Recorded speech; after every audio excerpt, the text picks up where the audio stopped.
시청자 여러분 반갑습니다. 오늘은 야채 곱창집 두 번째 리뷰 시작하도록 하겠습니다. 한편 장사 준비 한창이 야채 곱창집입니다. 기존에는 손질된 곱창을 받아 썼었는데요. 곱창이 지난번에 질이 안 좋다고 지적을 오지게 받아가지고 곱창을 바꿨습니다. 그래서 새로 곱창을 교체하고 원래 손질이 돼 있는 상태로 받았는데 직접 손질로 바뀌었죠. 아버님께서 직접 손질을 하고 계시고요. 44,000원에서 58,000원짜리 곱창으로 교체를 했다고 합니다. 곱창 맛을 잡기 위해 맛집 투어를 하고 자체 연구도 했다고 해요. 그래서 1번 보시면 구리 먹자골목 곱창집 방문도 했고요. 그거에 대한 의견들도 잘 얘기를 해줬고요. 구리 곱창집은 저도 되게 많이 좋아했었는데요. 곱창집이 되게 종류가 또 엄청 다양해가지고 다 원조 타령을 하고 있긴 한데 그래도 막상 가보면은 그 나름의 특색들이 다 있어가지고 골라가는 재미가 또 있었거든요. 그리고 이렇게 보면은 되게 열심히 그 형식을 잘 지키면서 열심히 공부한 흔적이 보입니다. 아버님 글씨체인 것 같은데 글씨 되게 예쁘게 잘 쓰시네요.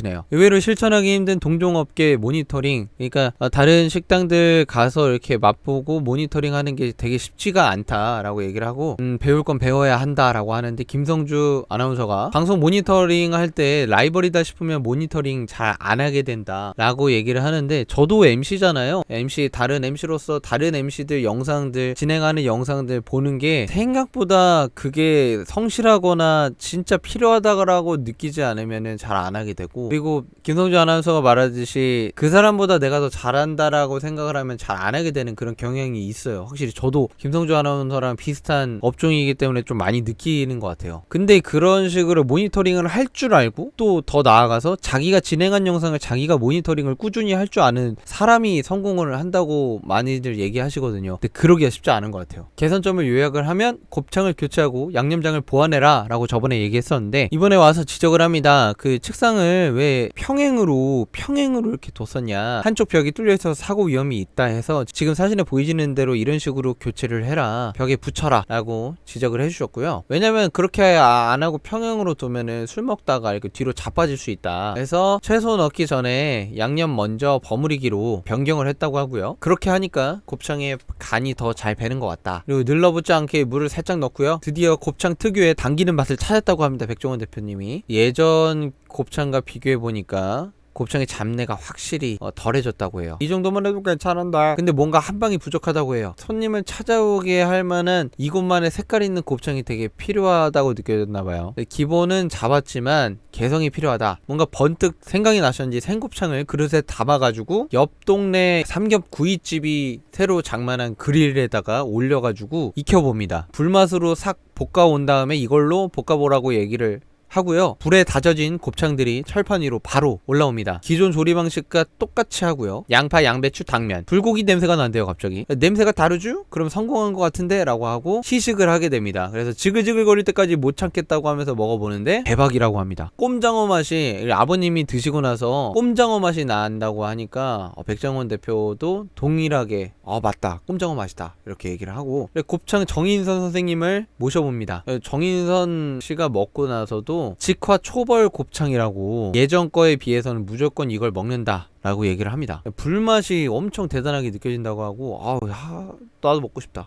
기존 빛깔이 워낙 원래 좋았는데 초벌을 한 곱창은 또 들어본 적이 없어가지고 입에 넣자마자 직화 초벌의 향이 완전 압도한다고 합니다. 거의 메뉴 하나를 개발한 수준인데요. 그래서 지금 장소를 보면은 백종원 대표 지금 손가락으로 가리키는 자리에다가 초벌을 할 수 있는 위치가 이미 확보가 되어 있다. 여기를 초벌을 하고 바로 철판으로 옮기면 딱 좋을 것 같다라고 얘기를 합니다. 삼겹구이집에 그릴이 있었기 때문에 이 아이디어가 떠올랐다고 얘기를 하고, 그래서 운명이다 라고 얘기를 하는데, 백 대표에겐 계획이 다 있구나. 백 대표가 가고 나서 맛있어요, 그죠? 색다르네요 라고 우리 아버님과 대화를 하시는데 얼마나 더 발전할까 하면서 야채 곱창은 끝납니다. 근데 예고편에서 난리가 나요. 레시피가 미완성됐는데 야채 곱창집이 문을 열어서 손님을 받아버립니다. 못 참은 거예요. 밀려드는 손님들 이런 식으로 하는데 우리 아버님이 어디다 전화해가지고 포스기만 좀 찍으라고, 손이 부족하니까. 그러니까 뭔가 준비가 안 된 채로 손님을 받아버린 티가 너무 나버리죠. 백종원 대표님이 아무런 생각 없이 받은 거 아니냐, 이런 식으로 받으면은 오히려 악순환이 계속된다라고 얘기를 하고 방송이 끝납니다. 아무래도 뭔가 그 초벌에 대한 명확한 레시피가 없는 상태에서 해서 먹어보고 꼼장어 맛이 나고 이거 개성이 있다, 이걸로 개성을 살려야겠다라고 생각을 해서 바로 그냥 손님을 받아버린 것 같은데, 일단 초벌을 하려면 어쨌든 손이 더 많이 가고, 초벌을 또 옆집에서는 그릴을 사서 했던 것처럼 여기는 어떤 방식으로 초벌을 했을지에 대한 어떤 그런 것들이 정립이 됐는지는 잘 모르겠어요. 그래서 잘 준비되지 않은 상태에서 손님을 받다 보니까 그때 그 맛이 나지 않게 되고 곱창이 막 타게 되는 장면들이 막 나타나더라고요. 이 곱창이라는 게 사실 너무 흥행 보증 수표의 음식이어가지고 골목 식당에 나온 야채 곱창은 성공할 수밖에 없는 탄탄대로의 길인데, 어떤 참사가 이루어졌는지 되게 궁금합니다. 다음 주에 다시 목요일날